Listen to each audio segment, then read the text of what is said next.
the cautions section, I'm just going to read it. As with all real data, it is important to keep equations and predictions like those in examples 1 and 2 in perspective.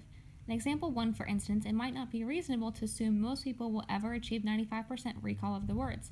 After a certain number of seconds of study, it is possible that boredom becomes a factor and the percentage of meanings recalled actually declines. However, for study times within the range observed, the model seems to be quite accurate.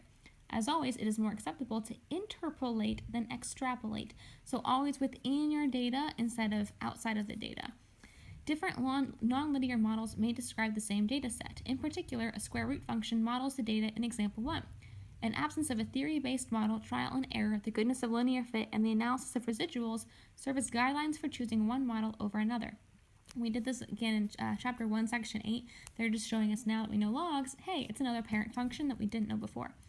A decision to prefer an exponential or logarithmic or power function model over other possible models is often made because one model is predicted or consistent with other theories, hypotheses, or past research.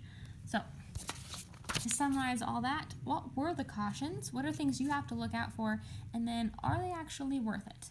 Provide evidence for your stance. Why would you want to choose an exponential or logarithmic or power function over each other?